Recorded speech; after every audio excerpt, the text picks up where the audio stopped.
O PT bradou a todos os cantos, fez publicidade, botou na TV, dizendo que tirou o Brasil do mapa da fome. Na verdade, simplesmente mudou os dados, como é de praxe. Considera uma pessoa que ganha aí R$ 3.000 de classe média. Mas enfim, a questão é que os dados e a realidade confrontam a propaganda feita pelo PT. Dá uma olhada nisso aqui. Em menos de 2 anos, o número de pessoas vivendo nas ruas do Brasil, ou seja, em condição de miséria, de vulnerabilidade, dobrou. Essa é a prova escancarada que o PT transformou o Brasil em uma fábrica de miséria a céu aberto. Enquanto a esquerda gasta bilhões com militância, discursos, projetos inúteis, tentativa de censura, privilégios e mais privilégios, o brasileiro afunda num mar de miséria, afunda num mar de caos. E o mais absurdo, eles ainda têm a cara de pau de posar de defensores dos pobres, quando na prática eles são os verdadeiros arquitetos da miséria. O Lula anunciou um investimento de 1 bilhão para resolver o problema. Incrível, né? Parece muito, mas é menos do que São Paulo gasta na Secretaria de Desenvolvimento Social, só para título de exemplo. Em 2023, o governo federal lançou com toda a pompa o plano Ruas Visíveis. Foi lá falar que ia resolver o problema, tal. Prometeu 1 bilhão de investimento, movimentou 11 ministérios, criou 6 eixos de ação: assistência social, segurança alimentar, habitação, saúde, trabalho e renda, entre outros. Parecia a fórmula mágica para tirar as pessoas da rua. O resultado? Dobrou o número de pessoas que estavam na rua. Não resolveu nada. E o dinheiro foi pro ralo. Na época do anúncio, o tal do Observatório Brasileiro de Políticas Públicas e a população em situação de rua da UFMG estimava cerca de 160 mil pessoas vivendo nas ruas. Hoje, em 2025, o número explodiu para 345 mil pessoas.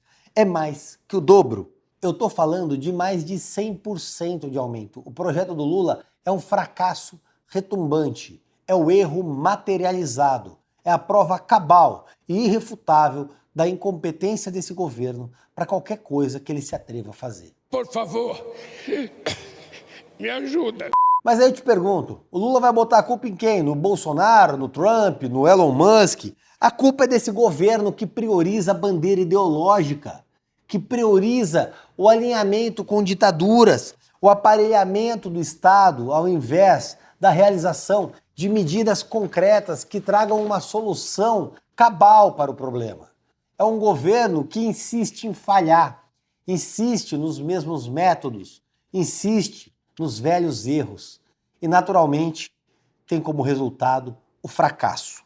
A região sudeste concentra mais de 60% da população, o norte, menos de 5%. Só a cidade de São Paulo tem quase 100 mil pessoas morando nas ruas. A gente está falando de 3 vezes mais do que 10 anos atrás. São 85% homens, 70% negros e quase 10 mil menores de idade. São 32 mil idosos maiores de 60 anos. A maioria dorme ao relento, sob viadutos, em praças e calçadas. Isso não é o tal do romantismo da resistência urbana, como certos militontos de esquerda tentam vender. É miséria pura. É o fruto do sistema que fracassou, que não funciona. São números que gritam o fracasso das políticas socialistas. E sabe o que é mais absurdo nisso?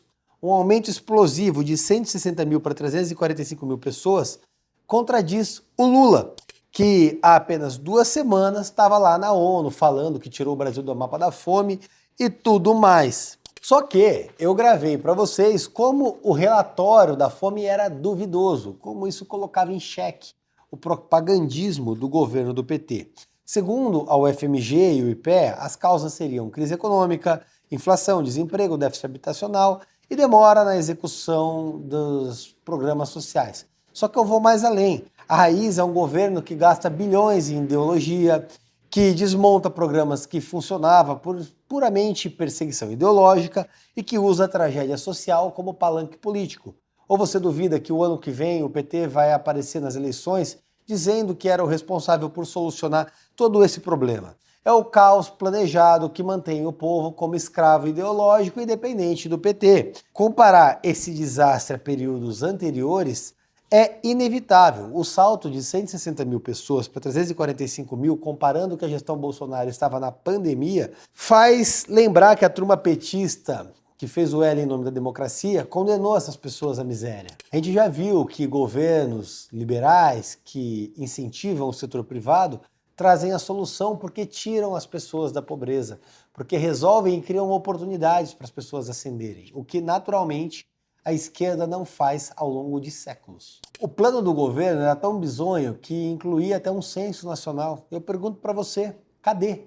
Simplesmente não existiu. A verdade é que essa esquerda, essa verdadeira bancada da bosta, é contra tudo que funciona no país. Quando o marco do saneamento foi aprovado em 2020 para atrair investimentos para o saneamento básico, foi a esquerda que votou contra. Quando privatizamos a Sabesp para atrair bilhões de investimentos, o que garantiu que mais de 400 mil moradias tivessem acesso a saneamento básico hoje, menos de um ano depois da aprovação, foi a esquerda que votou contra. Eles preferem um Estado inchado, ineficiente, corrupto e incapaz, enquanto nós tentamos construir um Estado que entregue liberdade e oportunidades para todos os brasileiros. Privatizações como a Sabesp não são a venda do patrimônio público, são a salvação do Brasil contra o atraso, contra o retrocesso que essa gente impõe. Eu defendo uma lógica contrária da esquerda, eu sou a favor de reduzir a burocracia, de incentivar o setor privado, de desonerar, de dar a liberdade e o controle da própria vida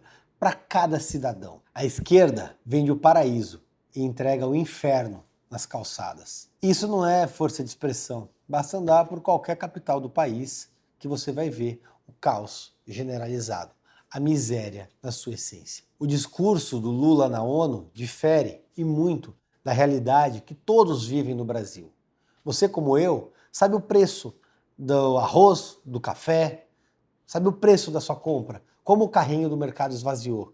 Você sabe o tanto de pessoa desempregada, de pessoa em situação de miséria que você encontra quando sai da sua casa para chegar na quitanda.